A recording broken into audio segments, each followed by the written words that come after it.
les Mummy Cool, j'espère que vous allez bien. Je vous retrouve aujourd'hui parce que nous sommes à la fin, c'est vrai, de la semaine mondiale pour l'allaitement maternel. Et du coup, j'avais envie de vous parler de mes allaitements. Vous avez déjà fait au préalable des vidéos un petit peu plus, je dirais, techniques, pratiques sur la manière dont j'avais abordé mes allaitements, comment je m'étais organisée, comment je l'avais vécu, etc.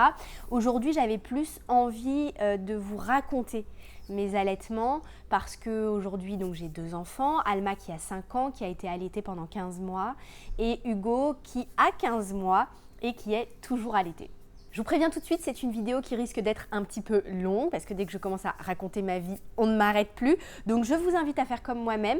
Je me suis fait un grand chai tea latte. Préparez-vous une petite théière et on y va. Pour commencer, je voudrais revenir sur ce choix que j'ai fait d'allaiter mes 2 enfants. À vrai dire, ça n'a pas forcément été un choix pour moi puisque je l'ai toujours vécu comme une évidence. Pour moi, il était clair et net que j'allais allaiter mes enfants. Je me souviens plus si je m'étais déjà posé la question avant d'être enceinte. Je crois pas, à vrai dire, je crois pas que c'est quelque chose, une chose à laquelle j'avais réfléchi. En revanche, à partir du moment où j'ai été enceinte et où j'ai commencé à me préparer à l'arrivée de ce bébé, là, je ne me suis pas posé la question. C'est-à-dire que pour moi, c'était évident que j'allais allaiter. J'avais à l'époque une sage-femme qui était complètement pro-allaitement, qui m'a vraiment soutenue dans cette démarche, qui m'a beaucoup informée et qui m'a notamment conseillé de rejoindre une association qui s'appelle Guyane Allaitement. Je crois qu'elle existe toujours en Guyane, qui était tenue par un groupe de mamans qui se réunissaient. Alors, on faisait des réunions une fois par mois, je crois. Il y en avait certaines qui étaient un petit peu plus fréquentes, mais on se retrouvait pour parler autour d'une thématique liée à l'allaitement. Donc ça pouvait être l'allaitement mixte, la mise en place, le tire-lait, les nuits, enfin voilà, on parlait de... Alors c'est vrai qu'on avait toujours un thème de départ et puis en général on déviait, on finissait par parler de couches lavables, de portage, de parentalité, etc. C'était vraiment des moments que je ne manquais pas, j'adorais ça. Je trouvais ça hyper intéressant, j'étais entourée de mamans convaincues par ce qu'elles faisaient, de bons conseils qui n'étaient pas dans le jugement. Qui était vraiment là pour t'aider, pour te documenter. Il y avait une bibliothèque dans cette association avec plein de bouquins. J'ai lu le pavé là, de la Leche League, je ne sais plus exactement le titre, la couverture est violette. J'essaierai de vous retrouver le lien, je vous le mettrai en bio, qui est vraiment fantastique sur l'allaitement. Il y avait plein de bouquins, plein de manuels et tout. Et c'est vrai que ces réunions-là m'ont permis vraiment de me préparer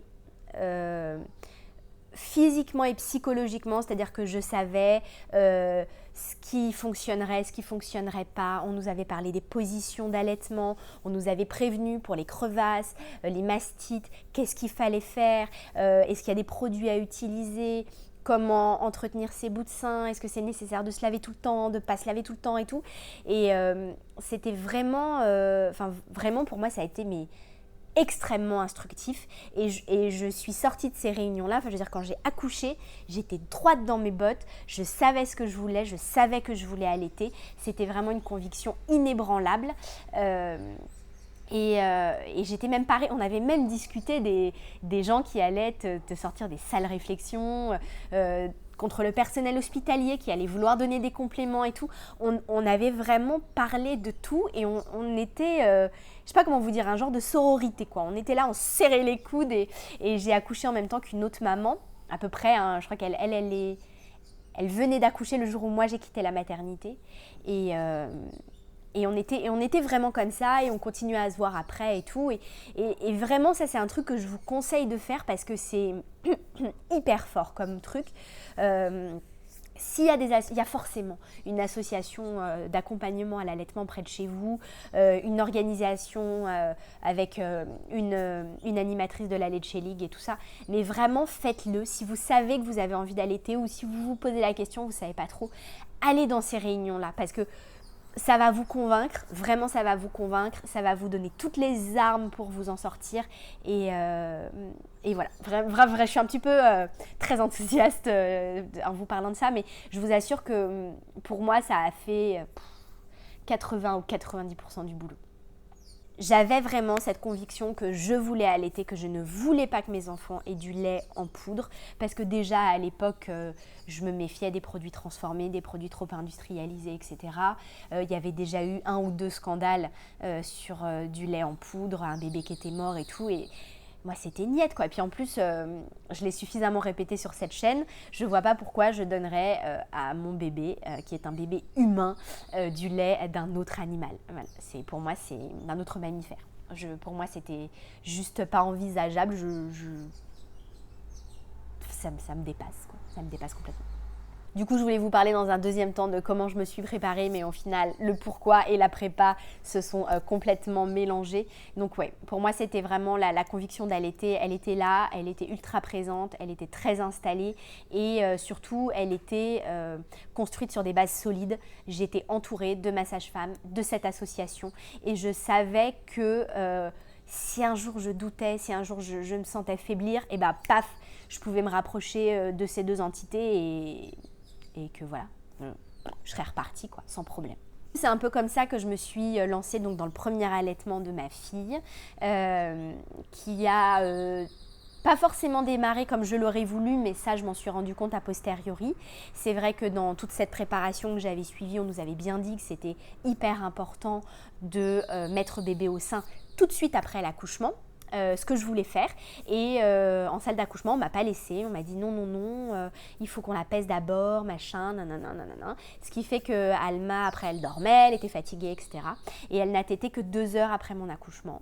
Ce qui était, je pense, un petit peu tard, elle était vraiment fatiguée, elle a eu du mal et du coup j'ai eu un début d'allaitement un petit peu difficile et je pense que c'est principalement dû à ça. Alma avait du mal à téter, à bien prendre le lait, à bien faire monter le lait. C'est vrai que j'ai eu du colostrum pendant assez longtemps. Mon lait a mis entre 5 et 7 jours à monter, ce qui est beaucoup. Et du coup, bah voilà, c'était très fatigant pour Alma. Elle avait du mal à s'alimenter correctement. Donc du coup, ma sage-femme a pris le problème à bras-le-corps parce qu'elle voyait, elle m'a dit, tu vois, elle est un peu comme une fleur fanée. Elle était un peu terne, je sais pas comment vous dire. Et elle m'a dit, écoute, est-ce que tu veux vraiment continuer l'allaitement, etc. Oui, ça commençait à devenir un peu tendu à la maison parce que le papa paniquait. Il me disait, oui, il faut qu'on lui donne des biberons, il faut qu'elle mange, machin, nanana. Ça a été dur. Déjà, ma première nuit à l'hôpital après mon accouchement, j'étais épuisée. J'essayais de lui donner le sein, ça marchait pas, elle se réveillait beaucoup. Il y avait un moment, j'étais complètement dans le coltard. Et il y a des infirmières, ou je sais plus exactement, des auxiliaires de puère qui sont venus et qui ont dit à Eric, bah bébé a faim, est-ce que vous voulez qu'on lui donne un petit complément? Et Eric a dit oui parce que j'étais fatiguée, moi j'étais là non. Bref, j'ai pas été très convaincante. Résultat des courses, elle a eu un complément. J'étais tellement en colère. Vous pouvez pas savoir comme j'étais en colère contre la situation parce que j'en voulais au personnel soignant d'avoir proposé alors que j'avais dit que j'allaitais. J'en voulais à Eric d'avoir dit, d'avoir considéré que j'étais défaillante. Je pense pas qu'il n'a évidemment pas pensé ça. Il voulait que je dorme, mais il voulait qu'Alma soit rassasiée. Donc il a voulu bien faire et il a nécessairement bien fait. Mais je lui en voulais de ne pas avoir estimé que je pouvais le faire. Moi, je m'en voulais de ne pas m'être réveillée et de ne pas avoir réussi à donner le sein correctement. J'étais donc un petit peu énervée. Donc cet allaitement-là démarre. Et c'est d'ailleurs le seul complément qu'elle a pris parce qu'après, tous les matins au bain, on me disait « Donc elle est en allaitement mixte ?» J'étais là « Non putain, elle n'est pas en allaitement mixte. Vous lui avez filé un complément une fois, c'est la dernière fois. » Voilà, donc toujours beaucoup de mesures dans toutes mes décisions et tous mes propos. Donc c'est comme ça que démarre cet allaitement. Alma a donc été rapidement complémentée mais avec mon lait. Donc le tire-lait a fait son entrée dans notre maison très très rapidement dans les quelques jours qui ont suivi la naissance d'Alma. Donc ce que je faisais, c'était que je tirais du lait pendant qu'elle tétait, après qu'elle ait tété, pour vraiment stimuler à fond la lactation. Et ça a bien marché puisqu'en 15 jours, elle avait bien grossi, l'allaitement était lancé, j'ai pu laisser tomber les compléments et voilà. Et on était parti, elle tétait bien, elle avait bien compris la succion, voilà. c'était nickel, elle mangeait bien, elle grossissait bien. Franchement, voilà, mis à part ces 15 premiers jours un peu tense, où on était tous un peu stressés, moi je pleurais beaucoup, Eric était très stressé, tout le monde paniquait et tout, c'était super.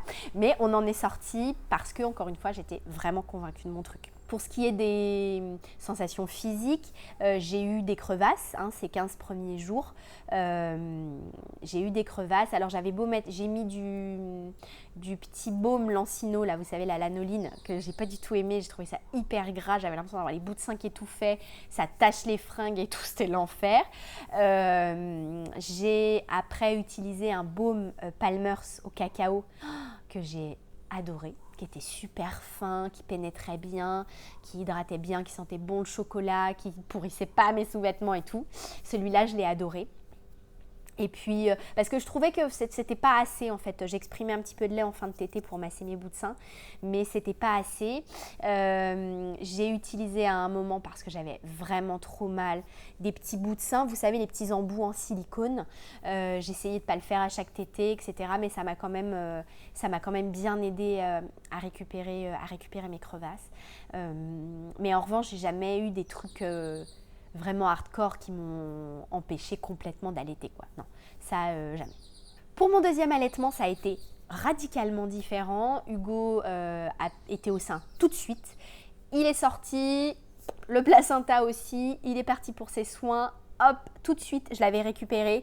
Je l'ai mis au sein immédiatement. Et alors Hugo, c'était zéro difficulté. Il a tout de suite compris comment téter. Je peux vous dire qu'en 3 jours, tops, j'avais du lait à foison, le môme tétait, je veux dire, il grossissait à vue d'œil. Je crois même qu'il a quasiment pas perdu de poids à la maternité. C'est pour vous dire. Il faudrait que je revérifie ça, mais je crois que la question s'est à peine posée. Enfin, tu vois, Hugo, voilà.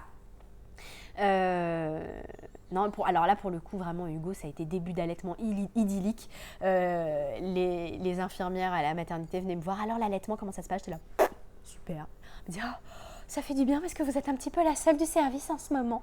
Bah, vraiment, Hugo, ça a été mais zéro difficulté l'allaitement, quoi. Zéro, c'était l'autoroute du lait. Vraiment.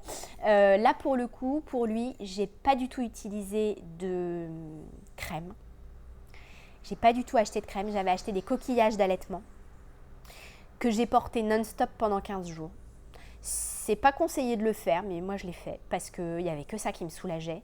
J'exprimais du lait en fin de tétée, je me massais, je remettais mes coquillages. C'était tout frais. Je peux vous dire qu'en fin de tétée, ça vous change la vie. Je mettais mes coquillages, je les calais dans mon soutien-gorge. À chaque nouvelle tétée, je les ressortais. J'avais le sein déjà humide en fait, parce que ça conserve, si vous voulez, le bout de sein en milieu humide. Donc les petites douleurs, les petites brûlures que vous ressentez en début d'allaitement, c'était le seul truc que j'avais en début de tétée. J'avais pas ce moment, vous savez, où l'enfant tire sur le téton, vous avez tout qui craque et tout. Zéro. Je les portais vraiment non-stop, jour et nuit. Je les lavais 2 fois par jour au savon, à l'eau savonneuse. Et je les portais tout le temps. Et j'ai eu zéro crevasse. Zéro crevasse. Au bout de 15 jours, qu'Hugo tétait bien, machin, que j'étais vraiment sûre que l'allaitement était bien parti, je les ai retirés pour que mes tétons se durcissent un peu là, à la guerre comme à la guerre les gars. Donc j'ai eu encore ces petites sensations de brûlure pendant quelques jours et puis c'était terminé. Je mettais plus les coquillages, je mettais plus rien. C'était trop bien. Donc vous voyez, deux allaitements un petit peu différents qui se sont, à mon sens, tous les deux très bien passés et qui se passent encore parce que Hugo est toujours allaité. Et je dois dire que Hugo a vraiment bénéficié de mon vécu et de l'expérience de l'allaitement d'Alma. Et vraiment pour Hugo, ça a été, je peux le dire, une joie dès le début. Vraiment. Après, dans la durée, pour Alma, écoutez, Alma, elle a été un peu comme dans les livres. Elle a beaucoup tété. Elle était vraiment à la demande. Les deux, pour moi, c'était allaitement à la demande. Elle buvait énormément. J'avais beau être en Guyane, elle n'a pas bu de biberon d'eau, je crois, avant d'aller à la crèche, quasiment. Ou alors je lui en donnais un peu sous la pression, mais quand elle était avec moi, en fait, je lui donnais pas d'eau. Elle buvait le sein tout le temps, tout le temps, tout le temps, tout le temps. S'il fallait que ce soit toutes les demi-heures, c'était toutes les demi-heures. Voilà, elle avait le sein quand elle voulait, elle buvait, elle mangeait, elle câlinait, elle dormait, elle faisait tout. Elle a tété toutes les 2 heures ensuite pendant très longtemps. Diversification alimentaire à 6 mois. Les tétés se sont espacées très naturellement, sans forcer. Elle mangeait, elle tétait moins. Et puis après, on avait gardé le plus longtemps la tétée du matin et la tétée du dodo. Et après, la tétée du matin a été supprimée parce qu'elle réclamait plus, elle en voulait plus. À un moment, je lui proposais et puis elle me regardait, elle partait. Donc voilà, c'est qu'elle en voulait plus. Et la tétée du soir, c'est elle qui a arrêté à 15 mois. Ouais, non, attendez, je vais vous parler de la fin après. Donc ouais, pendant très longtemps, on a gardé la tétée du soir. Et puis, voilà, jusqu'à 15 mois. Et elle avait bien sûr du lait à la crèche. Jusqu'à ses 6 mois. Non, pendant 1 an. Pendant un an, elle a eu du lait à la crèche. Donc je tirais mon lait et je donnais des biberons à la crèche. Et elle n'a jamais pris un seul biberon de lait artificiel. Pour Hugo, eh ben, on est encore dans le cours de l'allaitement. Hugo, ça se passe vraiment pas du tout pareil. Hugo, il consomme tout. Le sein, la bouffe, tout. Lui, pour le coup, la diversification alimentaire n'a pas forcément fait baisser sa consommation. En tout cas, pas tout de suite. Il a bu mon lait à la crèche jusqu'à ce qu'il ait 1 an. Donc, j'ai tiré mon lait. Il avait des biberons jusqu'à ce qu'il ait 1 an. À la maison, il avait commencé à baisser son nombre de tétés à 12-13 mois. Et puis, à 13 mois, c'est reparti comme en 40. Il s'est remis à beaucoup téter. La seule chose qui l'a calmé de manière un peu forcée, c'est quand il a repris la crèche, puisque là-bas, il n'avait plus de biberon la journée. Mais du coup, il s'était mis à beaucoup téter la nuit de nouveau. Lui, il tète le matin quand il se réveille. Il tète le soir pour s'endormir, il tète encore un peu la nuit. Voilà, c'est vraiment 2 allaitements complètement différents. Et Hugo réclame beaucoup plus. Il réclame beaucoup, beaucoup plus qu'Alma à téter, ça c'est sûr. Et d'ailleurs, aujourd'hui, à 15 mois et demi, bientôt 16, il tète toujours. Et puis, au bout d'un moment, toutes les bonnes choses ont une fin. Donc, l'allaitement d'Alma a fini par s'arrêter à 15 mois. C'était à l'époque où je présentait assez régulièrement les journaux télévisés le soir sur Guyane la Première. Donc, c'était son père qui l'accouchait. Je travaillais surtout le week-end, donc c'était lui qui gérait. Et du coup, il lui donnait mon lait au biberon. Et c'est vrai que c'était devenu assez récurrent. Et donc, du coup, je pense soit elle s'est habituée au biberon, soit elle voulait vraiment plus du sein, je sais pas. Mais en tout cas, il y a eu un jour, je l'ai prise pour la coucher, j'étais là, et elle n'a pas voulu. Je lui ai proposé, puis elle s'énervait, genre c'est bon, je n'en veux pas. Donc moi j'étais un peu paniquée, je me dis mais comment elle va faire pour s'endormir et tout ça. Bon, elle s'est quand même endormie. Je suis sortie de la chambre dépitée. Mais clairement, il n'y a pas d'autre mot, dépitée. Enfin, mon enfant me rejetait. Elle voulait pas de moi, elle voulait pas du lait, elle voulait pas du sein. C'était... Enfin, j'étais vraiment triste, quoi. C'était super bizarre. Je le vivais vraiment comme un rejet, comme un truc. Puis après, je me suis dit, ah non, mais attends, bon, ça va. Elle a 15 mois et tout, calme-toi. C'est peut-être juste ce soir, en fait. Peut-être que ce soir, elle n'a pas envie. Et puis voilà, quoi. Sauf que le lendemain, et le surlendemain, et le surlendemain, non plus. Donc, du coup, j'ai arrêté de lui proposer. Je me suis dit, bah non, elle n'en veut pas. Et effectivement, elle ne m'a plus jamais réclamé de lait au sein. Donc, voilà, mon allaitement s'est arrêté comme ça. Ça a été... Alors, je ne l'ai pas bien vécu, c'est vrai, je ne l'ai vraiment pas bien vécu. Comme je vous disais, je le vivais comme un rejet.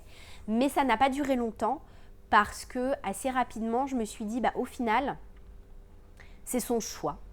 C'est elle qui veut plus du sein. Et je me suis dit, a posteriori, je préfère ça plutôt que d'avoir eu à l'arrêter ou à lui dire non ou à, je sais pas, ou à me retrouver dans une autre situation où j'aurais dû gérer autrement.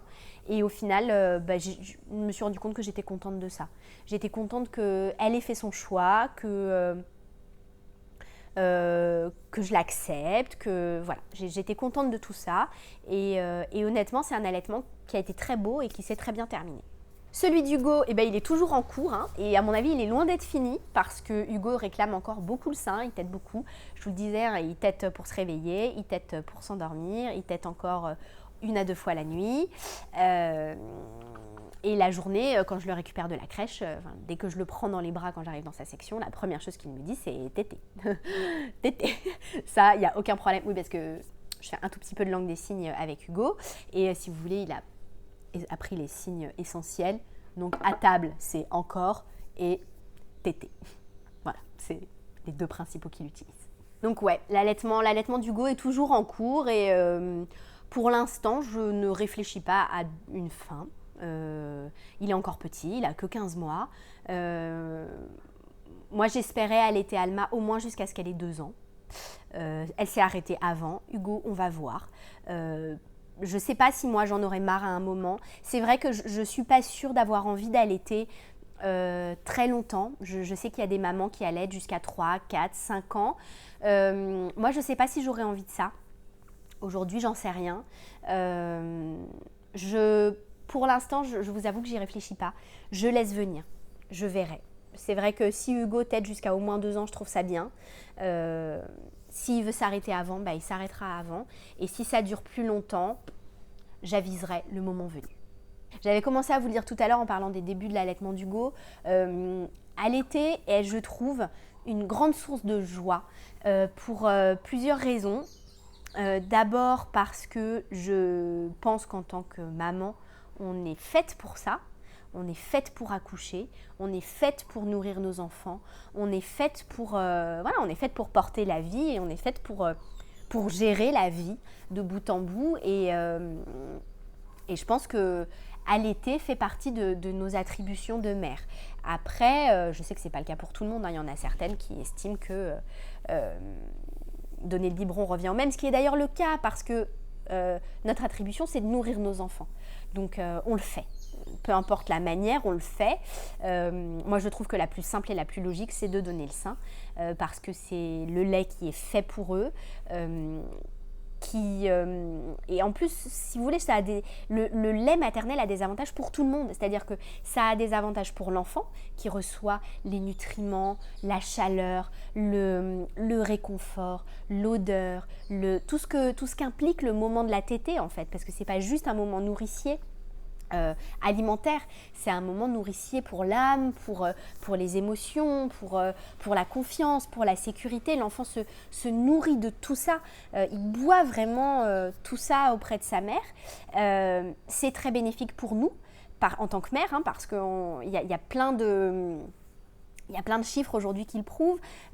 Allaiter contribue à prévenir les risques de cancer du sein, allaiter permet de prévenir les risques d'ostéoporose.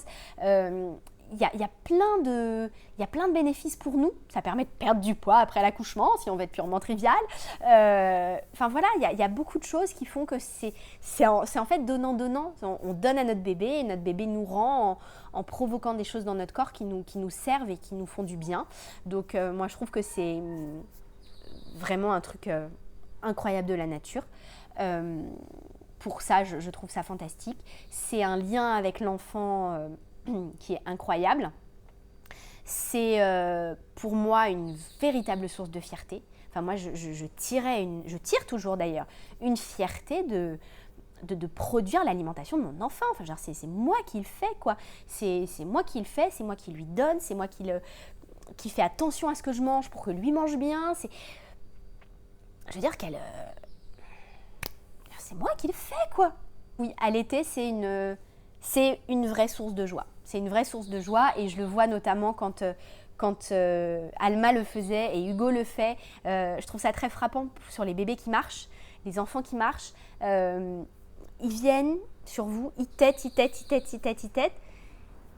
Ils sortent de là. Moi, j'ai toujours trouvé mes enfants transformés après la tétée. C'est parce que ça règle tout. Ça règle tous les problèmes. Tu as faim, tu es fatigué, tu as froid, tu en as marre, tu es fâché. Viens téter et après ça ira mieux. Et c'est vrai que mes enfants, c'était ça. Ils venaient téter parce qu'ils avaient un problème. Ils finissaient leur tétée. Déjà, leur visage changeait. Ils étaient détendus, ils étaient souriants. Et ils repartaient rechargés. Et avec Hugo, c'est vraiment symptomatique. L'enfant, il est très grognon, quand il n'est pas content, il circule comme ça dans la maison, il fait ouah, ouah, ouah, ouah. Il se traîne, il est fâché, il vient, il tète, il se repose les pieds par terre et vous savez, il a une espèce de geste, on dirait qu'il est gonflé à bloc et il repart. Et ouais, pour moi, ça c'est vraiment un des bonheurs de l'allaitement, c'est de me rendre compte que je recharge mes gosses. Après, l'allaitement, c'est aussi un défi. C'est très challengeant, vraiment, pour soi en tant que mère, parce que autant c'est gratifiant et c'est source de fierté de savoir qu'on produit ça, autant il y a aussi une forme de dépendance. C'est-à-dire que nous sommes les seules référentes pour régler tous ces problèmes-là et personne ne peut le faire à notre place au final, ou en tout cas pas comme ça. Et c'est vrai que ça peut être difficile parfois quand votre enfant a des pics de croissance, a des pics d'apprentissage, où il réclame le sein tout le temps, et que ça fait 6 mois, 10 mois, 1 an que vous donnez le sein, que vous êtes disponible, etc. Et il y a des moments où on n'a pas envie.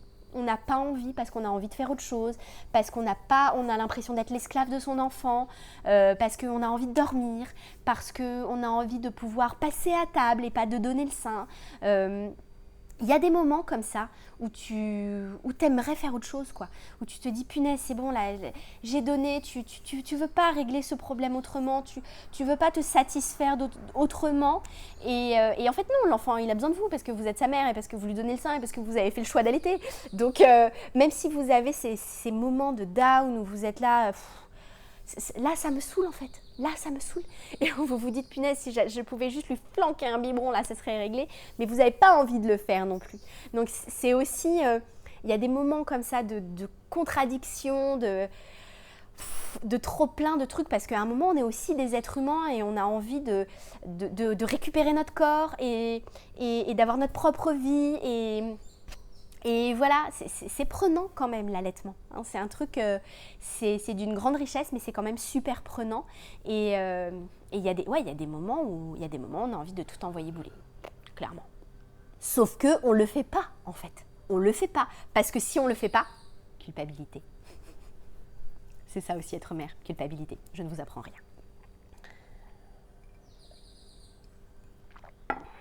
Donc voilà. Il y a toutes ces choses-là qui entrent un petit peu en balance. Mais je vous rassure, tous ces moments difficiles, déjà d'une part, ils ne durent jamais très longtemps. Ça ne dure jamais très longtemps.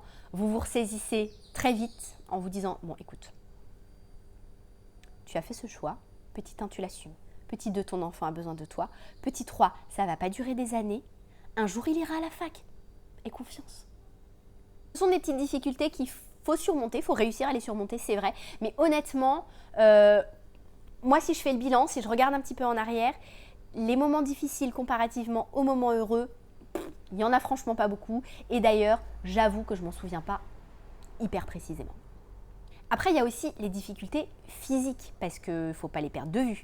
Il y a quand même, je vous le disais, hein, des moments où on a des crevasses, des moments où on peut avoir des engorgements, on peut avoir des mastites, on peut avoir plein de trucs. Alors moi, j'avoue que, encore une fois, je kiffe mon corps. I love you baby. Parce que j'ai eu, à ce jour, un engorgement par allaitement. Ce qui fait sur 15 mois plus 15 mois, donc 30 mois d'allaitement, 2 engorgements, je trouve que, franchement, propre. Jamais de mastite, jamais. Crevasse, 15 jours sur mon premier allaitement, 0 sur mon deuxième allaitement. Baby, you know. Ouais. Peanuts. Mais je sais que ça arrive à d'autres mamans qui ont ces problèmes-là, etc. Donc dans ces cas-là, évidemment, il y a des solutions. Hein. Après, c'est vrai que, bon, parfois on ne peut pas toujours, mais on peut essayer d'éviter une mastite en saisissant l'engorgement tout de suite. Tu vois que ça devient un petit peu dur, tu vois qu'il y a une boule, tout de suite tu tires, bébé, hop, on y va, machin. Donc il y a quand même des solutions. Mais après, ça n'empêche pas que ça arrive à un moment parfois. Mais ouais, il y a ces petits soucis physiques aussi. Alors c'est vrai que moi j'avoue, hein, je vous le disais, j'en ai eu très très peu. Donc ça fait vraiment pas partie des choses qui ont été difficiles dans mon allaitement. Si je devais conclure cette vidéo, mon Dieu, très longue, j'espère que votre thé est délicieux et encore chaud. Pour conclure, je dirais que il faut allaiter. Il faut le faire. Au moins essayer. Si l'idée vous dégoûte pas, si elle vous la rejetez pas, si ça vous paraît pas complètement dingue et insensé, je pense qu'il faut essayer, il faut le faire parce que c'est bien pour tout le monde, c'est bien pour vous, c'est bien pour votre bébé, c'est bien pour plein de choses. Je veux dire, allaiter c'est écolo, c'est hyper zéro déchet quoi. Vous achetez pas de biberon, vous achetez pas de lait en poudre, personne n'a besoin de fabriquer ses biberons et ses laits en poudre, donc il n'y a pas besoin d'usine pour faire ça. L'usine c'est vous. Et vous êtes relativement biodégradable vous-même. Donc voilà, c'est gratos. Ça, c'est quand même un argument massu. Allaiter, c'est gratos. Ça coûte rien, si ce n'est voilà, de l'énergie et de l'engagement et de l'envie. Mais en dehors de ça, ça ne coûte pas 1 euro. Et ça permet de créer des liens, de créer de la douceur, de créer plein de choses. Ça joue aussi sur les rapports humains. Moi, je vois, j'ai plein de... Alors, c'est vrai que je vis en Martinique et avant, je vivais en Guyane où les gens sont encore quand même très pro-allaitement et on vous encourage à donner le sein. Et ça, moi, j'ai toujours donné le sein dans les lieux publics, dans les parcs, au resto, machin. Jamais j'ai pris une sale réflexion, jamais on m'a fait de mauvais commentaires. Ça m'est arrivé d'avoir Hugo au sein pendant que je déposais sa sœur au centre aéré et les animatrices me disaient « Oh, ça fait plaisir de voir un enfant au sein, oh c'est super, oh vous avez raison, oh c'est bien et tout ». Pour ça, de mon côté, ça a été facile quoi. J'ai jamais eu à me battre contre qui que ce soit, contre des vieilles réflexions, contre ce genre de choses. Donc ouais, l'allaitement, c'est du lien, c'est de l'amour, c'est de la joie, vraiment. Ça facilite plein de trucs. C'est vraiment... c'est marrant, je vous dis ça, je suis un peu émue, c'est rigolo. Mais ouais, c'est top. Si après cette vidéo-là, vous n'êtes pas convaincu, je rends mon tablier. Je rends mon tablier. Bon, eh bien d'abord félicitations à toi qui est arrivé au bout de cette vidéo fleuve. J'espère qu'elle t'aura plu, qu'elle vous aura plu. Si c'est le cas, n'hésitez pas à lui mettre un petit pouce en l'air. Ça permettra de donner un petit peu plus de visibilité à cette vidéo. Partagez-la, parlez-en autour de vous, parlez-en à vos amis, parlons d'allaitement tous ensemble.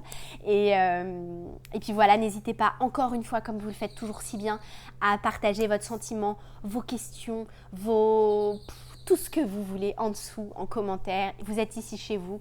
Je vous fais des très très gros bisous. Je vous retrouve très vite pour une prochaine vidéo. Et puis n'oubliez pas de vous abonner si ce n'est pas encore fait et à me retrouver sur mes réseaux sociaux Facebook et Instagram. Énorme bisous à toutes.